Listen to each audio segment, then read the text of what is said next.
열강에 의한 발전이 늘 좋은 결과만 가져왔을까요? 부작용이 많죠. 또 그림자를 보여주네요. 예. 네, 그들이 읽어놓은 이 화려함 이면에 있는 어두운 그림자가 존재하기 마련인데요. 네. 자, 상하이 순환사의 이제 두 번째 장, 그것은 청나라를 먹잇감으로 삼은 열강의 자본주의적 침탈에서 시작이 됩니다.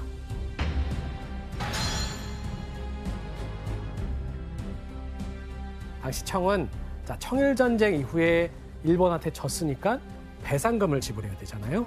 어마어마한 배상금 돈을 어디서 구할 수 있을까 고민을 하고 있는 이때에 열강의 나라들은 여기에 은행을 만들어서 청나라에 고리로 빌려주면 되겠구나. 와, 우리한테 빌려서 우리한테 줘라? 맞습니다. 그래서 청의 경제적 이권을 얻기 위해서 철도부선권, 광산채굴권, 염전개발권 등을 넘겨받거나 또 수출입 무역에서 관세를 적용하지 않는 방법 등을 활용을 해서 경제적 이익을 취하기 시작했죠. 네. 와. 이런 방식으로 열강은 청나라의 경제를 야금야금 약탈하고 통제함으로써 청나라 사회를 이른바 반식민지 상황으로 만들었던 겁니다. 근데 마국지 씨, 그러면 이 당시에 청나라가 어느 정도로 힘들었어요, 경제적으로? 청일전쟁 때문에 사실 많은 배상을 했다는 거 그냥 막연하게만 알고 계시잖아요. 근데 그 당시 배상금이 은화로 했을 때 2억량 정도가 된다고 해요. 근데 그게 3년 동안 세금을 걷는 비용인데 그런 돈을 일본에 지불하기 위해서는 거의 사실 국가 파산 위기까지 갔다고 볼 수 있을 것 같아요. 자, 이렇게 청나라가 서구 열강의 자본주의에 휩쓸리게 되자 피해를 받았던 사람은 결국 백성들이었습니다. 그들의 삶이 점점 궁핍해졌던 거죠. 나라의 부채가 쌓이기 시작하고 세금은 점점 많이 매기기 시작하면서 빈곤층이 점점 늘어나기 시작합니다. 상황이 이렇게 되자 상하이에는 중국인들의 삶을 파괴하는 심각한 문제가 퍼지게 되는데요. 도대체 무슨 일이 있는지 한번 사진을 보도록 하겠습니다. 여기서 주목할 것은 지금 목마를 타고 어딘가로 향하고 있는 소녀가 보이지 않습니까? 어떤 모습으로 보이세요? 여자분들이 돈을 벌기 위해 그런 업에 종사하게 되나요? 진짜? 아빠가 딸을 위해서 목마를 태워준 줄 알았는데. 매춘부라고요, 저게? 그렇죠. 지금 근데 이 아이가 왜 목마를 타고 있을까요? 옷이 더러지면 안 되니까? 아래쪽에 걷기 어려운 발의 상황이 있기 때문이에요. 네? 전족? 그렇죠. 바로 전족이죠. 그 중국 그거 때문에. 청나라 때. 이제 이런 작은 발이 아름답다라고 하는 관념이 오랫동안 1000년 가까이 지속이 되면서 사실은 이 시기만 해도 전족을 하지 않아도 되는 시절이 됐음에도 불구하고 이 관성이 이어졌던 거죠. 그래서 보통 10살 미만의 아주 어린 소녀들이 누군가의 업계에 업혀서 유학이라든가 식당으로 보내질 만큼 당시 이 매춘 산업은 대단히 심각한 사회의 문제였어요. 그리고 중국인들을 병들게 했던 또 하나의 심각한 사회 문제가 있었어요. 무엇이었을까요? 아편이죠. 맞습니다.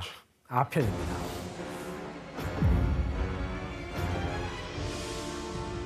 아편 전쟁 이후에 이 아편 무역은 이제 합법적으로 할 수 있는 무역이 됐어요. 특히 영국 선박이 오고 가는 개항장의 샹하이는 그 어디보다도 아편을 쉽게 구할 수 있는 곳이었는데요. 당시 한번 사진을 보도록 하겠습니다. 아마 익숙하게 봤던 사진일 것 같은데요.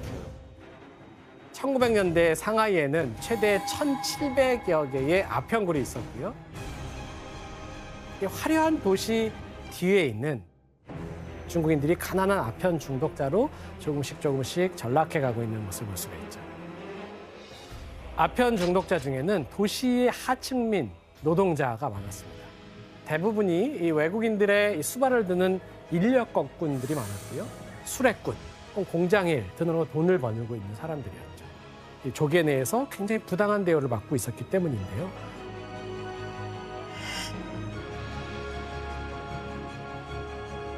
일을 한다고 하더라도 정당한 가치를 받기가 좀 어려웠어요.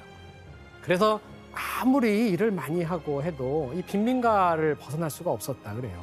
그래서 이들 중 일부분은 자포자기의 마음으로 이런 아편구를 찾으면서 현실을 도피하려고 했던 것 같아요. 피터 씨, 당시 그 중국 사람들이 뭐 임금 같은 거에 대해서 얼마나 차별을 받은 거예요? 네, 서양인들 진짜 중국 사람을 많이 차별했어요. 심했어요. 그 같은 경찰더라도 서양인 경찰은 봉급으로 70냥 받았다고 하고 중국인들은 8냥 정도, 그래서 한 9분의 1 차이가 있었고 그것뿐만 아니고 형사 되려면 서양인은 한 3, 4년 되면 형사 될 수 있고 중국인은 한 24년 걸렸대요. 아니 그러니까 어쨌든 간에 이 안에서는 이렇게 차별을 받고 너무 힘들잖아요. 근데 왜 이렇게 자꾸 몰리는 내 말이 거예요? 내 말이. 나 같으면 저 근처에 얼씬도 안 하겠어. 저 근처에 땅 저렇게 넓은데. 그러니까. 난 이해가 그렇죠. 굉장히 좋은 질문입니다. 사실 이 도시를 중심으로 자본주의나 상공업이 막 등장했긴 했지만 여전히 지금 청나라는 어떤 사회냐? 농업사회였어요. 그러니까 전국 인구의 절대 다수는 곧 농민이란 뜻이죠. 그런데 이 대량의 토지를 소유한 지주계급이 농민들에게 소작을 주는 기존의 봉건적인 방식이 있는데 여기서 농민 착취의 수단으로 이것을 활용을 했던 거예요. 지주의 세금을 다 떠맡아서 땅을 볼모로 한 착취가 이어지게 되니까 농민들은 자신들의 생업을 버리고 새로운 일자리를 찾아서 도시로 떠나올 수밖에 없었고 이런 상황에서 이 샹하이는 농민 노동자들을 받아들일 수 있는 그런 공간이 되었고 거기에서 도시 노동자가 엄청나게 늘어났던 거죠. 그러면 뭐 주민들 입장에서는 어디다가 하소연도 못하는 상황.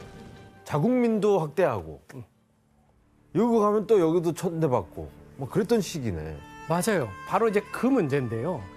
중국인들의 삶이 피폐해지고 굴욕적으로 가고 있는데 이걸 개선해줘야 할 주체, 즉 청나라 조정은 무기력했다는 거였습니다. 백성들은 불만이 쌓여져 갔고 결국 그게 폭발한 게 1911년 신해 혁명이 발생한 겁니다.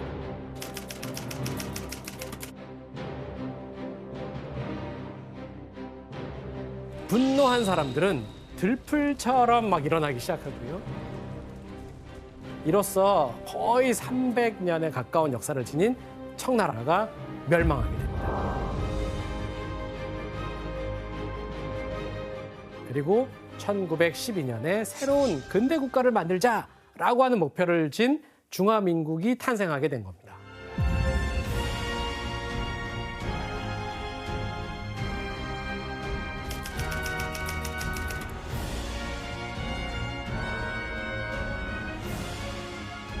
그 혹시 서태후 시절인가요?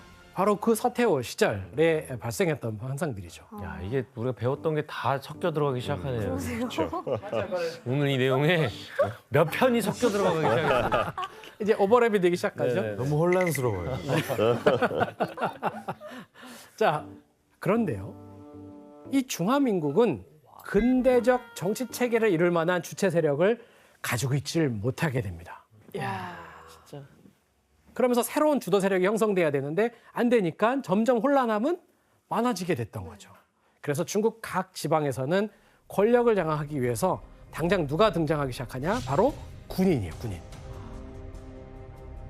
그러면서 중국의 군벌 시대, 여러 군벌의 혼란한 분열 시대가 시작이 된 것입니다. 굉장히 혼란한 상황이죠. 그런데 샹하이라고 하는 조개 지역은 오히려 청나라의 영향을 받지 않는 지역이었기 때문에 자연스럽게 중국에서 새로운 걸 시도하려고 하는 사람들, 특별히 혁명파 세력들이 모여드는 곳이 됐던 거죠.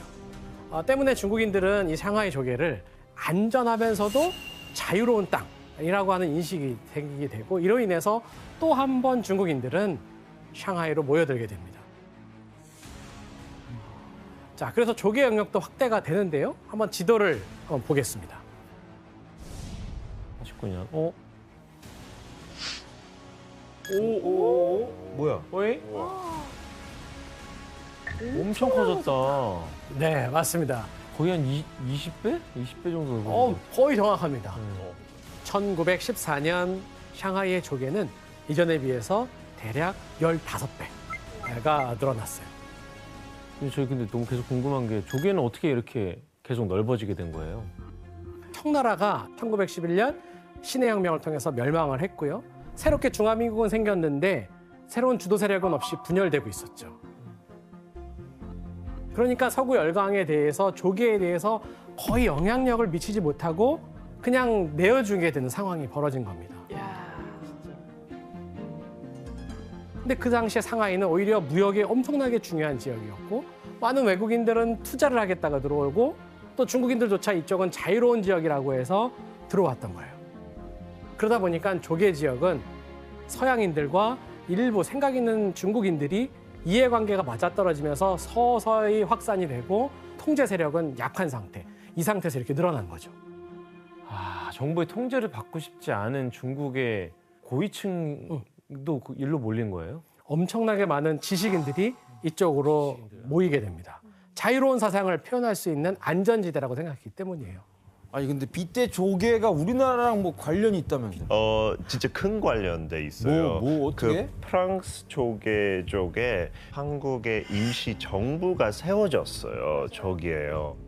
그래서 일본 쪽에서 독립 운동가들 뭐 체포해달라 이런 식으로 요청했는데 프랑스 쪽에서 뭐 거절은 안 했지만 적극적으로 체포도 안 했어요.